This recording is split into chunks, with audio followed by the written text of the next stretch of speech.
Hola, espero que este video los encuentre lo mejor posible. Bienvenidos nuevamente a la Cátedra de Teoría Constitucional a cargo del profesor Eduardo Jiménez. Mi nombre es Agustín Velasco y esta es la tercera clase de la unidad número 3 de Supremacía Constitucional y Control.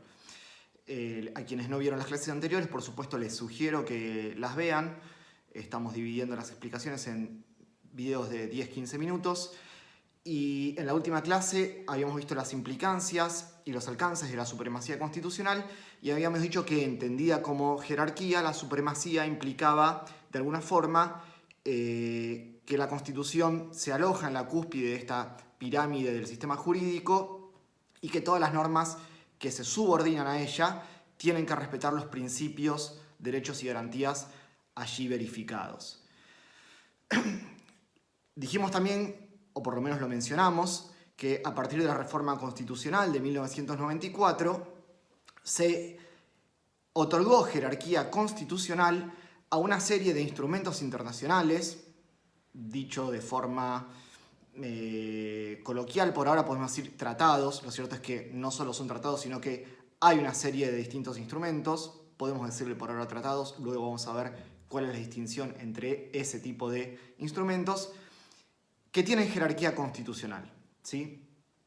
Esta jerarquización de esta serie de instrumentos vino plasmada en el inciso 22 del artículo 75, que dice que esta serie de tratados, declaraciones, etcétera, por ejemplo, la Convención Americana sobre Derechos Humanos o la Convención sobre los Derechos del Niño, en las condiciones de su vigencia tienen jerarquía constitucional. Lo cierto es que esta formulación, ¿sí?, que incluso es un poco más larga, y ya vamos a ver después palabra por palabra qué es lo que dice el artículo, vino a zanjar una discusión que existía hasta ese momento, hasta el 94, respecto a la relación jerárquica que existía entre el derecho internacional y el derecho interno, y más precisamente entre los instrumentos internacionales, los tratados y la Constitución Nacional.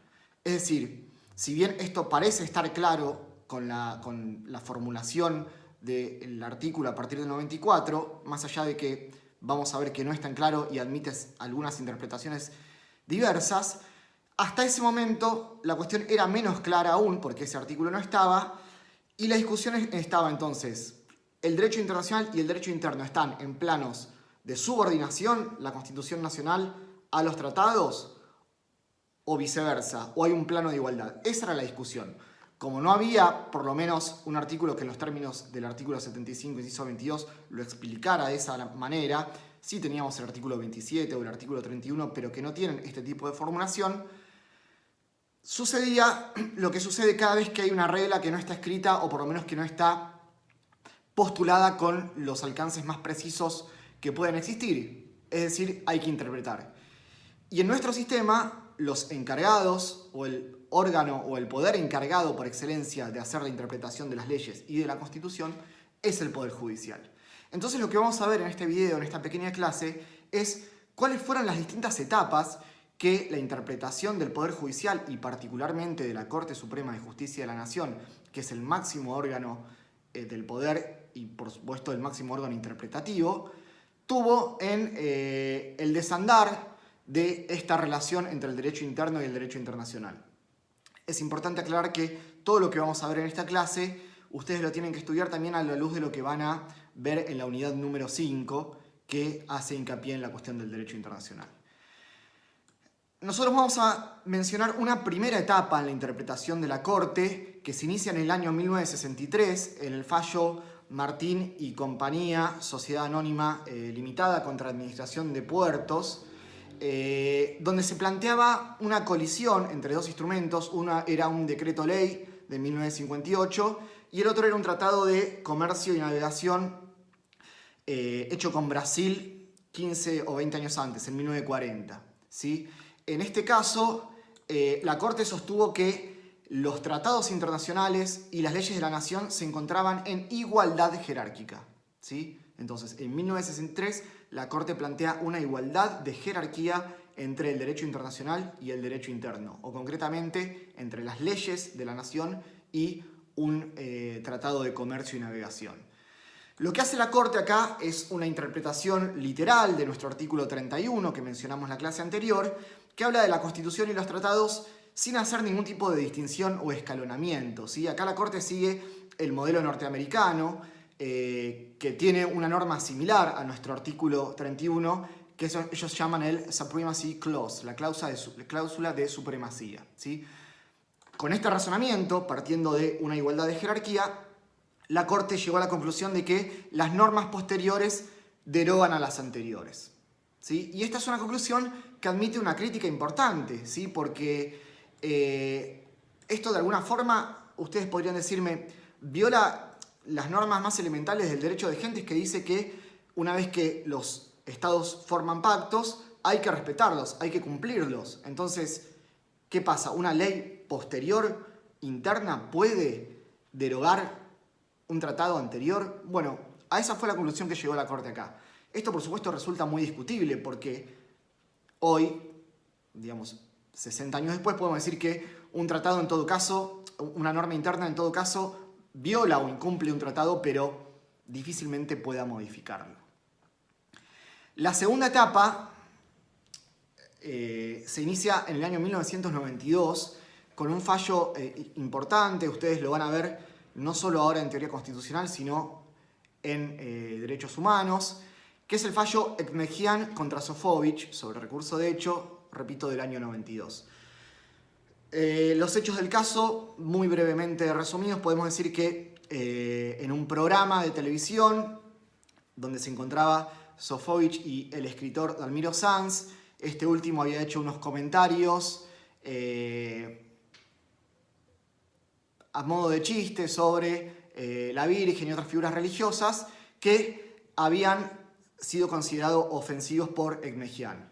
Entonces, lo que Ekmejian pedía era un derecho a réplica. Es decir, él redactó un escrito y pedía que en el mismo medio donde se había agraviado sus convicciones religiosas, se leyera su respuesta. El fundamento que Ekmejian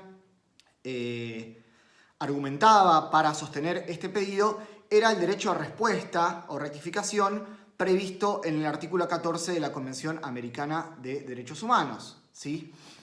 Lo cierto es que en ese momento ese derecho a réplica todavía no estaba reglamentado en nuestro sistema interno. Si bien la convención estaba vigente y Argentina había firmado el tratado y el tratado era operativo, lo cierto es que no había una norma interna que reglamentara ese derecho a réplica.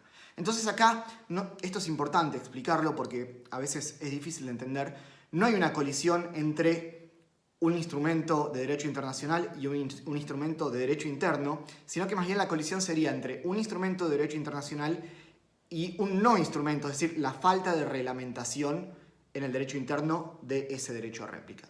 Es decir, ¿qué debe primar? ¿Un derecho regulado internacionalmente en la Convención o el silencio que al respecto tenía el ordenamiento jurídico interno argentino? Lo que dijo la Corte en este caso es que a partir del artículo 27 de la Convención de Viena, que es la Convención sobre Derechos de los Tratados, es decir, la convención donde están todas las reglas del juego aplicables a las relaciones internacionales, implica que el Estado argentino, en caso de conflicto entre una norma interna y una norma internacional, debe darle primacía a la norma internacional, ¿sí? Es decir, el Estado argentino está obligado a cumplir este tratado internacional en los términos del artículo 27 de la Convención de Viena y no puede alegar, en este caso, la falta de reglamentación interna para cumplir con un instrumento internacional. Este fue un fallo con muchos obiter dicta, es decir, muchos comentarios al pasar. El obiter dicta es aquel elemento de un fallo o de una resolución que no contiene una premisa fundamental del argumento, sino que es un dicho sea de paso, para decirlo coloquialmente, y que además se da en un contexto muy particular porque era un tribunal, la Corte en ese momento con muy mala imagen y que de alguna forma atribuía o intentó atribuir en algunos comentarios deslizados en este fallo esa mala imagen a el rol de la prensa, ¿sí? Entonces se decía además que la Corte buscaba en este momento reafirmar esta cuestión de la primacía del derecho internacional porque había en ciernes la firma de muchos tratados de comercio con las naciones extranjeras. Bueno, estos son anécdotas. Lo cierto es que en este momento, en esta segunda etapa, en el 92, la Corte reafirma la supremacía, reafirma no, en realidad afirma la supremacía del derecho internacional sobre el derecho interno. En esta misma etapa se agrega un año después el fallo Fibraca Constructora contra Comisión Técnica Mixta de Salto Grande, donde la Corte reitera este argumento y agrega que esta superioridad del Tratado Internacional sobre el ordenamiento interno solo puede darse una vez asegurados los principios de derecho público constitucional en los términos de nuestro artículo 27 de la Constitución Nacional. Y esto a ustedes les podría parecer quizás una verdad de perogrullo, es decir, algo obvio. Por supuesto que la sanción de cualquier norma, ya sea un tratado o una ley, si derogara o sustituyera una cláusula constitucional, implicaría el ejercicio de un poder constituyente derivado, como vamos a ver en la próxima clase. Y eso solo lo puede hacer la Convención Reformadora. Es decir, es obvio que la aplicación de los tratados deben asegurar los principios de derecho público constitucional, porque si no, se vería un poco subvertida esta noción de supremacía y de poder constituyente que vamos a trabajar en las clases siguientes. La tercera etapa empieza con el principio de esta clase, es decir, la reforma del 94. A partir del 94, el artículo 75, inciso 22, establece en su primer párrafo que los tratados y concordatos tienen jerarquía superior a las leyes, ¿sí? Pero además, en su segundo párrafo, dice que una serie de instrumentos internacionales de derechos humanos, en las condiciones de su vigencia, vamos a ver qué significa esto en la clase que viene, tienen jerarquía constitucional, vamos a ver también cómo debe interpretarse esto, no derogan artículo alguno de la primera parte de la Constitución, en los términos de lo que venimos diciendo hasta acá, y deben entenderse complementarios de los derechos y garantías por ella reconocidos. Es decir, resumiendo, primera etapa, caso Martín, igualdad jerárquica. Segunda etapa, caso Ekmedjian-Konsofovich, primacía del derecho internacional. Tercera etapa, reforma del 94. Los tratados en general tienen jerarquía superior a las leyes, pero una serie específica de instrumentos de derechos humanos tienen jerarquía constitucional. Sobre esto vamos a ahondar en la próxima clase.